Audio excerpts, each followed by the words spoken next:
बोलो श्री कृष्ण भगवान की जय। कार्तिक महात्म्य की जय। कार्तिक महात्म्य में 11वां अध्याय। एक समय जब समुद्र का पुत्र जलंधर अपनी स्त्री विंध्या के सहित असुरों से सम्मानित हो सभा में बैठा था, तभी गुरु शुक्राचार्य वहां पहुंचे, जिसके तेज से सब दिशाएं प्रकाशित हो गई। तब गुरुजी को आता देख असुर सहित सागर पुत्र ने उठकर बड़े आदर से उन्हें प्रणाम किया। तेजस्वी गुरु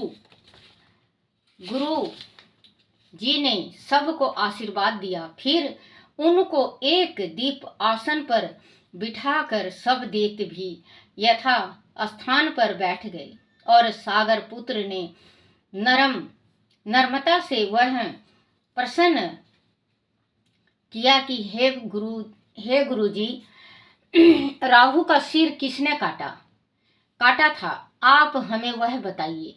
इस पर श्री शुक्राचार्य जी ने विरोचन पुत्र हिरण्याकशिपु और उनके धर्मात्मा पौत्र का परिचय देकर देवताओं और असुरों द्वारा समुद्र मथन की सापेक्ष में सब कथा कह कर वह बताया कि जब समुद्र से अमृत निकला तो उसे देव रूप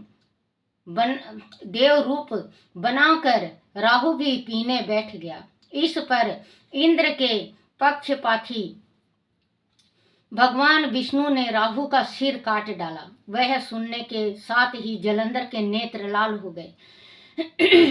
उसने बड़ा क्रोध किया। फिर अपने धर्मर नामक दूत को बुलाकर गुरु का कहा हुआ सब वृत्तांत सुनाया और आज्ञा दी कि तुम शीघ्र ही इंद्रपुरी में जाकर इंद्र को मेरी शरण में लाओ। धर्मर जलंधर का बड़ा निपुण दूत था। वह शीघ्र ही इंद्र की सुधाम नामक सभा में जा पहुंचा। सॉरी बच्चों, माफ करना। और उसने जलंधर के शब्द में कहा, हे देवता धाम, तुम समुद्र को क्यों मथा और मेरे पिता के सब रत्नों समुद्र को क्यों मथा और मेरे पिता के सब रत्नों को क्यों लिया है? ऐसा करके तुमने अच्छा नहीं किया। आदि तुम अपना भला चाहता है तो उन सब रत्नों सहित देवताओं के साथ मेरी शरण में आ जा, अथवा अनाथ हे सूरधाम, मैं सत्य कहता हूँ कि तेरा राज ध्वस्त कर दूंगा। इंद्र यह सुनकर बहुत विस्मित हुआ और कहने लगा, पहले सागर ने मेरे भय से सब पर्वतों को अपनी कुक्षी में क्यों स्थान दिया और मेरे शत्रु दैत्यों की क्यों रक्षा की? इस कारण से मैंने उनके सब रत्न हरण किए हैं। मैं सत्य कहता हूँ कि मेरा द्रोही सुखी नहीं रह सकता। इंद्र की बात सुनकर वह दूत शीघ्र ही जलंधर के पास गया और सब बातें उसे कह सुनाया, जिसे सुनते ही वह दैत्य क्रोध के मारे अपने होठ को काटने लगा और देवताओं को जीतने के लिए उसने योग आरंभ किया। फिर तो सब दिशाओं तथा पताल से करोड़ों दैत्य उनके पास पहुंच गए। शुंभ निशुंभ सेनापतियों को साथ लेकर जलंधर इधर से युद्ध करने लगा। शीघ्र ही इंद्र के नंदवन में अपनी विशाल सेना उतार दी। वीरों की संख्या शंख ध्वनि और गर्जन से इंद्रपुरी गूंज उठी। अमरावती छोड़ देवता उनसे युद्ध करने चले। भयंकर